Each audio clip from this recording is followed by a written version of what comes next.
Fala galera, nesta aula a gente vai falar um pouquinho sobre os atos das partes e os pronunciamentos do juiz, dos quais a gente já teve algumas noções gerais.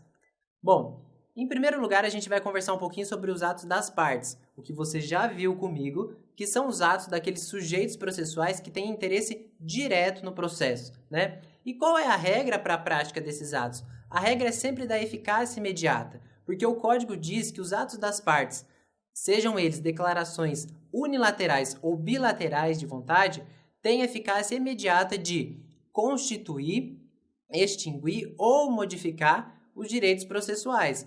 Então, o que isso quer dizer? Por exemplo, no caso da parte ser intimada para indicar bens à penhora, ela vai lá e indica os bens à penhora. Isso independe de homologação judicial. O juiz não precisa aprovar os bens que ela indicar à penhora, né? De outro modo, ela também não pode voltar atrás, porque é eficácia imediata. Ou ainda, outro exemplo da eficácia imediata, quando a parte indica um rol de testemunhas. Ela vai lá e indica esse rol. Depois ela não pode falar, não quero mais essa testemunha X aqui no meu processo. Eficácia imediata, já se operou também. Ou ainda, numa sentença em que o juiz profere oralmente, numa audiência em que o juiz profere oralmente a sentença e a parte fala, não vou recorrer, a gente não tem interesse em recorrer. Depois ela vai, o procurador dela, o advogado, e elas chegam em casa, percebem que algo na sentença prejudicou e agora elas querem recorrer. Eficácia imediata, não vai poder recorrer.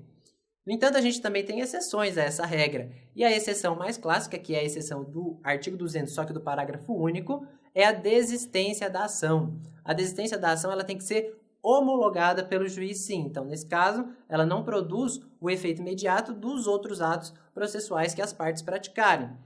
Vocês percebem que eu também coloquei aí uma indagação sobre o recurso, né? Se o recurso, a desistência do recurso, no caso, ela precisa de homologação judicial ou não, se ela também, sendo um ato da parte, tem essa eficácia imediata. Bom, salvo engano, o artigo 998 do Código de Processo Civil vai dizer para a gente que a desistência do recurso pelo recorrente independe de homologação judicial. No entanto, no parágrafo único, ele diz que quando o recurso tratar de uma questão em que tiver sido reconhecida a repercussão geral, ou for recurso extraordinário, ou ainda se tratar de recurso especial repetitivo, a desistência pode ser feita, mas isso não impede que o tribunal analise a questão de mérito ali suscitada, já que ela tem muita relevância. O recurso especial que eu coloquei aí para vocês é um recurso especial da relatoria da ministra Nancy Andrighi, lá no STJ. E por que eu coloquei isso? Porque embora lá no 998 diga que o tribunal, né, o juízo, não está impedido de analisar a questão de mérito quando se tratar de recurso especial repetitivo, questão que tem repercussão geral ou recurso extraordinário, nesse recurso especial, que não é repetitivo, inclusive a parte recorrente, vocês vão ver lá, que é o Google, né?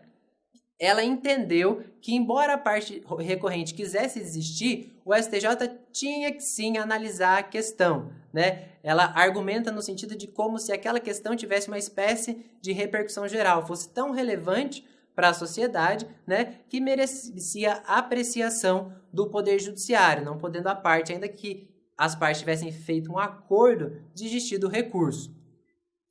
Bom, sobre os pronunciamentos do juiz, a gente já viu que quando a gente fala em pronunciamentos, a gente está falando dos atos normativos que o juiz pratica.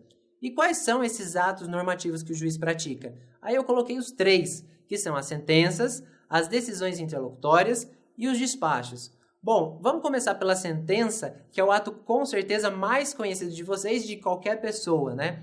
As sentenças, elas são os atos do juiz que põem fim à fase de conhecimento do procedimento comum ou extinguem a execução.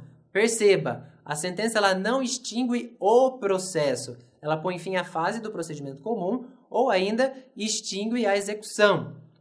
Bom, elas também têm forma específica, mas isso a gente vai ver mais para frente. As decisões interlocutórias são aquelas decisões dadas ao longo do processo e nas quais, né, o juiz decide uma questão incidental. Por exemplo, as questões que envolvem tutela provisória. Você vai lá e entra com uma ação, né, pedindo a antecipação dos efeitos da tutela para que o plano de saúde pague a cirurgia que ele está se negando a fazer. A gente não pode esperar até a sentença, né? O juiz não pode esperar até a sentença, né? Até toda aquela fase de produção de provas para proferir, né? Ele tem que proferir naquele momento. Então, é um exemplo clássico de decisão interlocutória. Os despachos são os pronunciamentos do juiz que não têm conteúdo decisório e que servem para dar mero andamento ao processo. Portanto, lembre-se bem, se não tem conteúdo decisório, se é, portanto, despacho, não cabe recurso, diferente do que acontece com as decisões interlocutórias e com as sentenças. Bom, mas não para por aí. A gente também tem os pronunciamentos dos desembargadores lá no tribunal, dos ministros lá nos superiores tribunais, STJ e STF. São os acórdãos e as decisões monocráticas.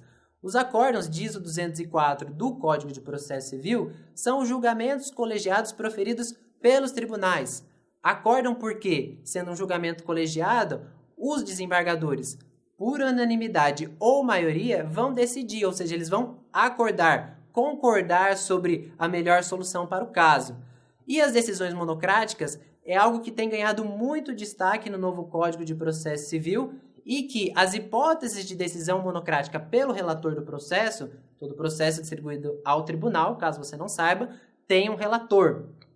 Então, esses processos poderão ter decisões apenas do relator. Não precisa que todo mundo tenha conhecimento, todos da turma, né, tenham conhecimento para que seja proferida a decisão. As decisões monocráticas, então, possibilitam uma maior celeridade no processo, né? Evitam que todo mundo tenha que tomar conhecimento para proferir o seu voto, para daí proferir o acórdão. Geralmente não, sempre são essas causas que estão escritas no 932 do CPC, com um destaque aqui para os casos de precedente. Se tem precedente, o relator, por exemplo, pode decidir já de plano, só ele, decisão monocrática. Sobre a forma dos atos judiciais, e isso é muito importante, né? É importante a gente ter em mente que nem sempre os atos judiciais terão uma forma específica. Todavia, vale aquela regra. Se eles tiverem forma específica, como por exemplo a sentença, essa forma tem que ser desrespeitada sob pena de acarretar uma nulidade. Nulidade que a gente pode entender como invalidade. Por isso está ali plano da validade, que vocês estão vendo. E além disso, são inexistentes, aí perceba que eu também estou trazendo para vocês as consequências de algumas deficiências dos atos judiciais que acarretam a inexistência e ineficácia. São inexistentes os atos judiciais sem assinatura, assim como ineficazes aqueles que não tiverem sido publicados no Diário de Justiça. Ou seja, se não tem assinatura, eu não sei de fato se foi um pronunciamento do juiz, então esse ato simplesmente não existe. Ao mesmo tempo, sendo os atos judiciais, digamos assim, numa linguagem bem informal, usados em que o juiz conversa com as partes, né? É óbvio que isso tem que estar publicado no Diário de Justiça para que as partes saibam o que o juiz quer delas, né? E se não está publicado, concorda comigo que o ato pode ser a sentença, a decisão, o despacho pode ser lindo, maravilhoso, alcançar todos os requisitos formais, mas não vai produzir efeito nenhum, simplesmente porque as partes não têm conhecimento deles. Bom, por hoje é só, até a próxima.